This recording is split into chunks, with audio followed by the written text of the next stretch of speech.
સ્કોલરશિપના form માટે digital Gujarat વેબસાઇટમાં OTR number compulsory થઈ ગયો છે. તો ચાલો તમને સ્ટેપ બાય સ્ટેપ કઈ રીતે જનરેટ કરવો એ પ્રોસેસ તમને આગળ બતાવું. નમસ્તે દર્શક મિત્રો, સ્વાગત છે તમારું અમારી ચેનલ ડિજિટલ એક્ટિવ ગુજરાતમાં. સૌપ્રથમ તમારે ગૂગલ ક્રોમમાં આવવાનું છે. ના NSP સર્ચ કરવાનું છે. તો પહેલી જ વેબસાઇટ આવશે NSP નેશનલ સિક્યુરિટી પોર્ટલ. જેવું તમે પોર્ટલ ઓપન કરશો આ રીતનો ડેશબોર્ડ આવશે. તો તમારે સૌપ્રથમ પહેલા ટ્રિપલ ડોટ ઉપર ટેપ કરી અને ડેસ્કટોપ સાઇડ ઉપર સિલેક્ટ કરવાનું રહેશે. તો આ રીતનો ડેશબોર્ડ ખુલશે. ત્યારબાદ તમારે OTRમાં લોગિન ઉપર ટીપ કરવાનું રહેશે. આ રીતનો ઇન્ટરફેસ ખુલશે. તો તમારે અહીંયા લોગિનની સાઈડમાં રજિસ્ટર છે, ત્યાં રજિસ્ટ્રેશન કરવાનું રહેશે પહેલા. પછી નીચે આવતા ટર્મ્સ કન્ડિશન એક્સેપ્ટ કરવાના રહેશે, ટિક માર્ક કરવાનું રહેશે, ત્યારબાદ નેક્સ્ટ દેવાનું. સૌપ્રથમ તમારો મોબાઈલ નંબર એન્ટર કરવાનો રહેશે ઉપર. ગેટ OTP ઉપર ટેપ કરવાનું રહેશે. ત્યારબાદ તમારે નીચે OTP નાખવાનો રહેશે.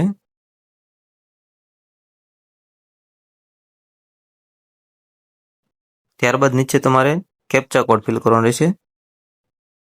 સ્મોલ હોય તો સ્મોલ નાખવાનું રહેશે, કેપિટલ હોય તો કેપિટલ નાખવાનું રહેશે. ત્યારબાદ વેરીફાઈ ઉપર ટેપ કરવાનું રહેશે.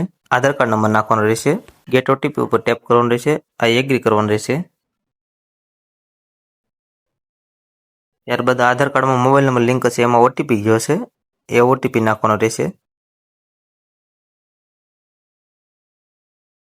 તમારા 2-3 બેંક એકાઉન્ટમાંથી જે પહેલાં અહીંયા આધાર કાર્ડ સાથે લિંક થયેલું હશે એ અહીંયા તમને જોવા મળશે.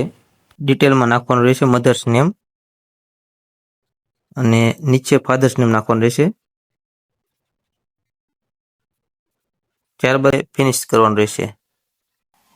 રેફરન્સ નંબર મળી જશે, સ્ક્રીનશોટ પાડી લેવાનો. પછી આ બંને એપ્લિકેશન ઇન્સ્ટોલ કરવાનું, NSP OTR અને બીજું છે આધાર પેસ RD. ત્યાર પછી તમારે NSP OTR એપ્લિકેશનને ઓપન કરવાનું રહેશે. તમારા આ રીતનો ઇન્ટરફેસ ખુલશે. ત્યારબાદ તમારે નીચે ત્રીજા ઓપ્શનમાં eKYC બાય ફેસ ઓથેન્ટિકેટમાં દેવાનું રહેશે. ત્યાં તમારે તમારો રેફરન્સ નંબર પેસ્ટ કરવાનો રહેશે. OTP નાખ્યા બાદ તમારે નેક્સ્ટ ઉપર ટેપ કરવાનું રહેશે. ત્યાર પછી તમારે પ્રોસીડ ફોર ફેસ ઓથેન્ટિકેશન કરવાનું રહેશે.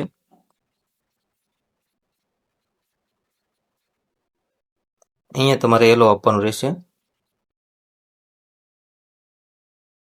ત્યાર પછી ટીક માર્ક કરીને પ્રોસેસ ઉપર ટેપ કરવાનું રહેશે.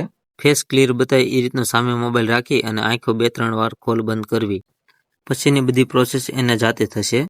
યોજનાઓ અને ઓનલાઈન ફોર્મ કઈ રીતે ભરવા એ બધા નવા અપડેટ લેવા માટે અમારી ચેનલને સબસ્ક્રાઇબ કરજો. આ રીતનો OTR નંબર તમને મળી જશે અને સ્કોલરશિપનું ફોર્મ કઈ રીતે ભરવું એ સાઈડમાં વિડીયો આપેલો છે, તો જરૂર જોવાનું ભૂલતા નહીં.